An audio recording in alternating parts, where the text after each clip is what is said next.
Hey, what's going on, everyone? My name's Colin, semicolon, Brez, whatever you want to call me. That totally is fine.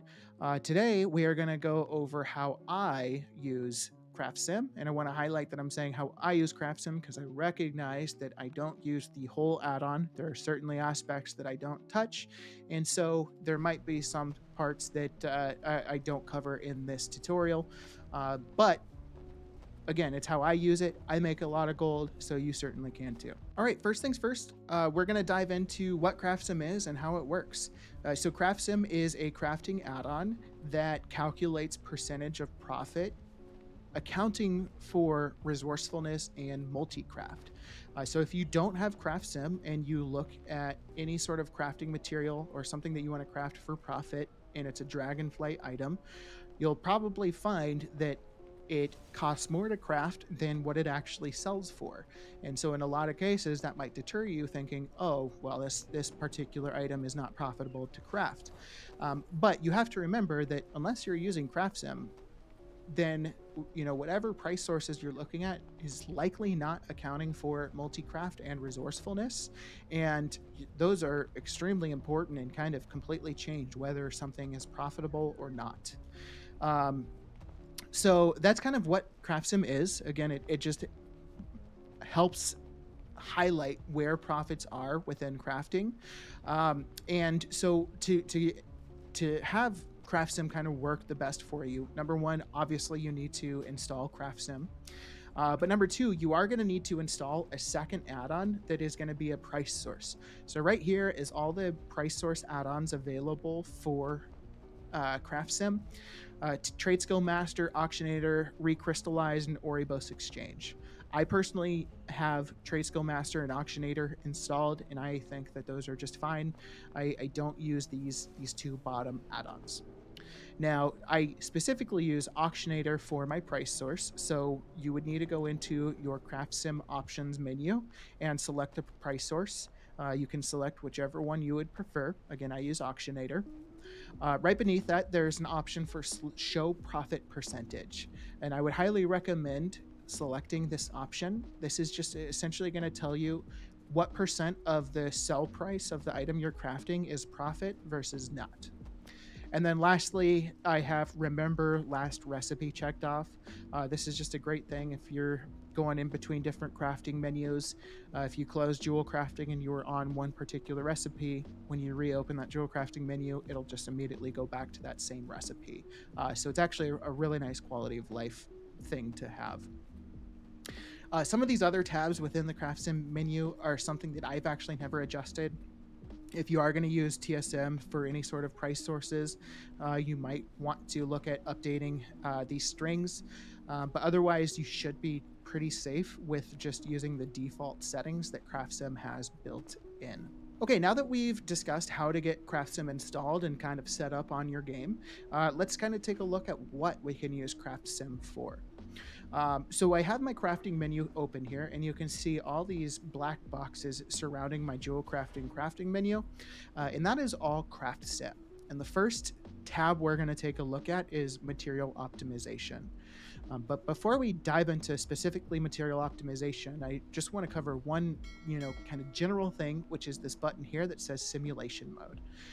So by selecting simulation mode, that essentially allows you to use CraftSim to simulate different aspects of crafting. So to just be a little bit more clear, without selecting simulation mode, material optimization won't work. CraftSim specialization info won't work, so you won't be able to simulate knowledge point distribution. So simulation mode is a very important button that you have to select in order to kind of use the other features of CraftSim. So again, whenever you're wanting to use CraftSim, just make sure you select simulation mode first. So now let's take a look at material optimization and how it works. So the general idea of material optimization is it is going to find the best combination of quality and price for the crafting materials required to give you the most possible profit on the result. So for elemental harmony in specific, if I use this material optimization tab, and I want to just highlight real quick, I'm going into simulation mode, And then here's the material optimization tab right here. So it's telling me the reachable quality I can do is rank 3, and it's giving me a very brief snapshot of what rank or what quality materials it's required to get that quality. So if I click assign right here, it is going to go ahead and assign a quality for each required crafting material. Now, because we're trying to go for rank 3, if we look at Alexstrasite, for example, the rank 3 Alexstrasite might not be the cheapest option. Rank 2 Alexstrasite might be cheaper. But because we are wanting to get rank 3 elemental harmony, we have to have some of these gems as quality 3 to achieve a rank 3 elemental harmony. So the rank 3 Alexstrasite is probably one of the cheaper rank 3 options out of the whole bunch, along with Malachite and Nozdorite. And then with the rank 2 options for Yssimrald and Neltherite, these rank 2 gems are probably the cheapest options out of all the gems. And then looking at Primal Convergence rank 2 are generally always the cheapest. So CraftSim will almost always put rank 2 Primal Convergence in there. But if it happened to be where like rank 3 Primal Convergence were cheaper on the auction house, then it certainly would change some of these other gem qualities that are inserting. But again, essentially, it is trying to find the cheapest combination of gems and Primal Convergent to achieve a guaranteed rank 3 primal or elemental harmony. So that's kind of what material optimization does. So it just makes the process of you trying to figure out what rank gems and everything to use, it just streamlines that process and makes it much quicker for you. The only caveat to this is sometimes, like elemental harmony rank 3 might not be the best selling option. It might, like rank 2s, for example, might be considerably more expensive than rank 3s. And so you might find that material optimization is trying to have you craft rank 2 elemental harmonies. And so that just kind of goes into, look and make sure, what it's going to have you craft is smart. I, for example, would never craft rank 2 elemental harmonies, even if CraftSim was trying to tell me to and saying that that's the most profit, just because I know personally that rank 2 elemental harmonies are not going to sell as fast as rank 3. So you do have to keep some of that in mind, but material optimization tab as a whole is really good for just quickly identifying what materials are needed to craft the most profitable version of an item. So that leads us into CraftSim average profit. I think this section is pretty self-explanatory, but the menu is right here. And essentially what this is going to do is it's just going to take into consideration the auction house price for each crafting material needed to craft this item. And it's also going to take into consideration the auction house price of the end product. So in this case, Elemental Harmony rank 3. And it's going to do some math considering your multi-craft and resourcefulness to come to a conclusion on what your average profit is per craft. So in this particular scenario, it's telling me that I would make 65 gold, 29 silver, and 91 copper per elemental harmony craft, again, with the current auction house prices. And then this final percent over here where it says 45%, that just is alluding to what I mentioned towards the beginning of the video of showing profit percentage. So this is just telling me that per every elemental harmony I sell, 45% of that elemental harmony is going to be profit. Okay, next we're going to take a look at Top Gear, and that is this menu right here. So Top Gear is just a nice little thing to have to kind of remind you when you're going about crafting. So a good example is with Inscription. You depending on the type of crafting you're doing, you might be doing milling, or you might be crafting inks. And if you're milling, you're going to want like a resourcefulness tool on, whereas if you're crafting inks, you're going to want a multi-craft tool on. So if I were to just go and craft inks right now, this Top Gear is telling me that there's different gear that I should equip to increase my profit. So essentially why that's telling me that is I am currently wearing my resourcefulness tool, but CraftSim, and if we look at the average profit, it's telling me that multi-craft is more powerful or profitable than resourcefulness. So this Top Gear section is telling me that essentially I need to equip my multi-craft crafting gear. So I can just use the menu to equip my crafting gear, and it's just going to put on my multi-craft tool. Um, and so that's essentially what Top Gear is it's just going to tell you, it's going to optimize based off of what you're crafting, what the Top Gear is. And it's just a nice reminder to have open in case you are doing a lot of crafting. If you're going from milling to crafting inks, going back to milling, it's just it's a nice reminder to be switching between that gear so you don't forget.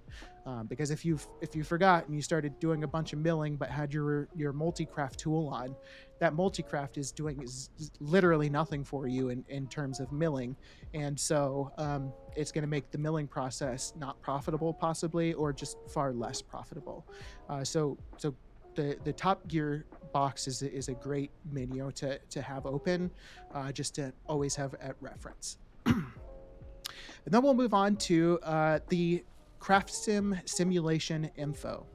So what this tab essentially does, and if we go in, we would have to go back into simulation mode to access this tab.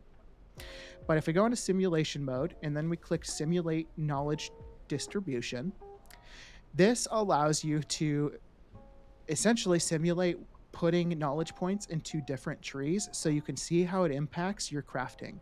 So right now I'm on burnished ink, so I will make some changes to the simulation knowledge points that impacts ink. So if I were to just take all of my knowledge points out of flawless inks, you can see how that impacts my average profit and my simulation mode up here in terms of like what my expected quality is, what my multi-craft is, and things similar to that. So let's say you're starting out in a new profession and you're trying to get an idea of where to spend your knowledge points and what's going to make the most sense for profit. You can come into the simulation mode and let's say you had 20 knowledge points kind of banked up and you're looking to see where to put it. You can play around with putting it into different areas to see how that impacts your average profit per craft. And so you can simulate all different types of knowledge points, all different types of crafting within this menu to see what your best options are for short-term, long-term profit, whatever your goals are. The final major tab I want to discuss with CraftSim is going to be the CraftQ tab. So CraftQ is an incredibly powerful tool for anybody that does bulk crafting or just crafts a lot of different items.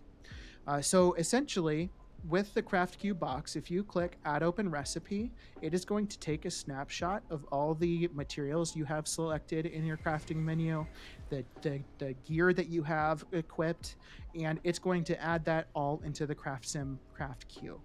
So later on, when we're going through and doing the crafting, assuming we're actually crafting the items through this CraftQ as well, it is going to have us match whatever we had on with when we added the recipe. So like with Elemental Harmony, you want to wear a multi-craft tool, but let's say I added the recipe and I was wearing a resourcefulness tool. Once I get around to actually crafting the Elemental Harmony through the CraftQ, it would make me equip the resourcefulness tool because that's the tool I had on when I added this recipe. So you want to make sure that you have all the correct materials selected and you have the correct gear on when you go through and add your recipes to your crafting queue.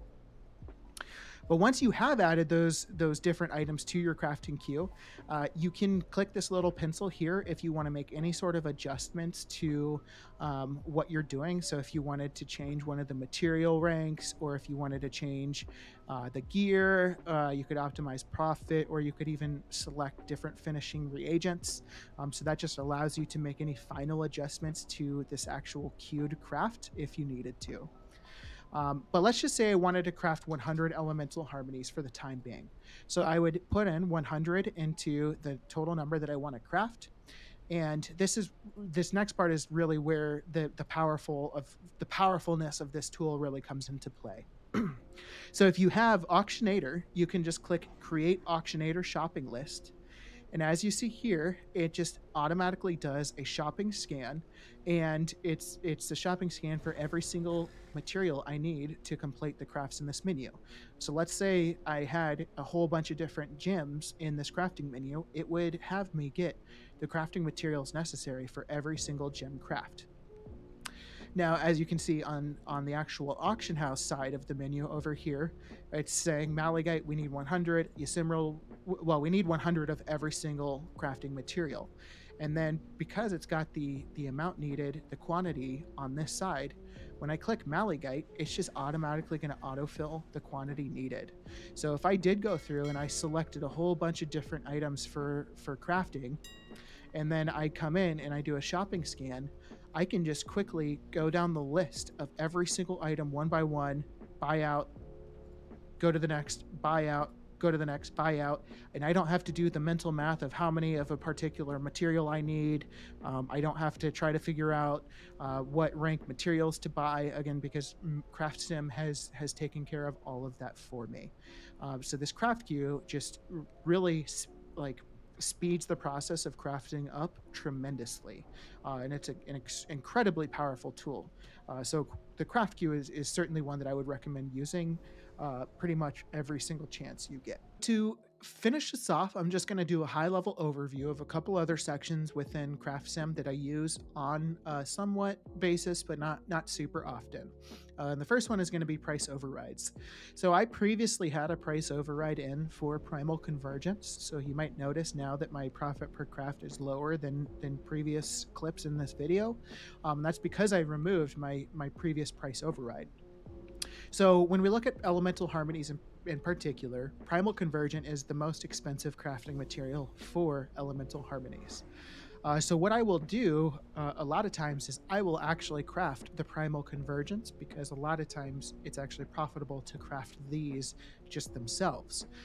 So when I craft the primal convergence, I will then, figure out what that costs per primal convergent for me, and then I can come into the elemental harmony and price override, and I can put my cost per primal convergent versus the auction house. So let's just say my cost per primal convergent was 125 gold. I can go ahead and input that and click save. And so now you'll see that my profit per craft has gone back up to what it originally was saying, roughly 65 gold per craft. And that's because I'm getting the primal convergence for 125 gold per, as opposed to 168 gold and 10 silver per. And that's because I was the one crafting it. But you could do this for the gems as well, or any other things. Let's say you did a bunch of prospecting and got all the gems yourself. Then you could come in and if you manage to figure out what that costs you per gem, you could override those prices.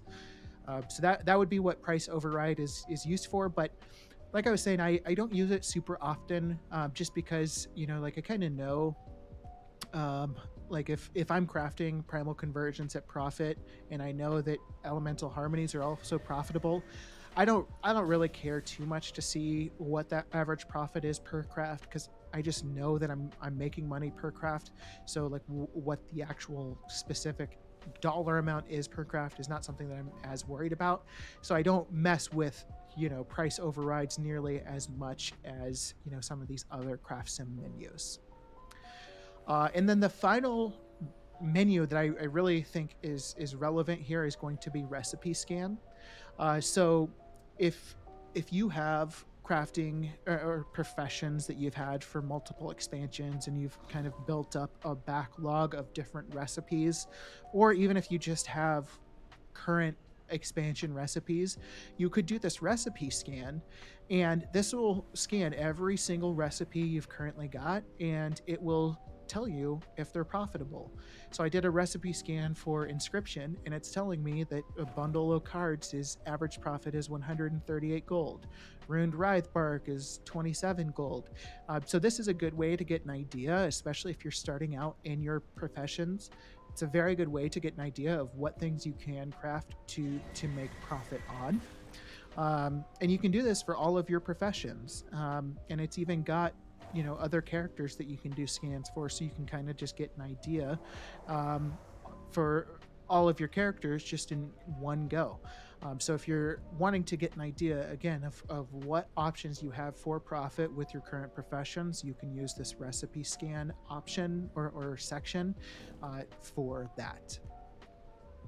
But that kind of covers everything that I use CraftSim for. I do hope that you found this helpful and you were able to follow along. I apologize if you were not. But CraftSim is a very valuable and powerful tool. It does take some time to get used to. So my recommendation would be is just to play with it. If you're nervous about what the accuracy of it, you could start out just doing smaller quantity of crafts just to kind of work your way into CraftSim and gain some trust with it. But it's a very powerful tool, and if you start using this tool the way that I do, and if you're in the markets that I'm in, you really should start to see this add-on pay off and be profitable for you. So I hope you all enjoyed. Please feel free to leave comment or feedback in the comments. I do stream on Twitch. It's twitch.tv/semicolon23. I do plan on having some TSM strings available soon, and possibly going in over specifically what I use TSM for. So if you think that would be something you'd like to see, let me know. Or if you have any other specific video ideas that you would like to see, you can certainly let me know as well. But again, thank you so much for watching, and I hope you have a great rest of your day. See you.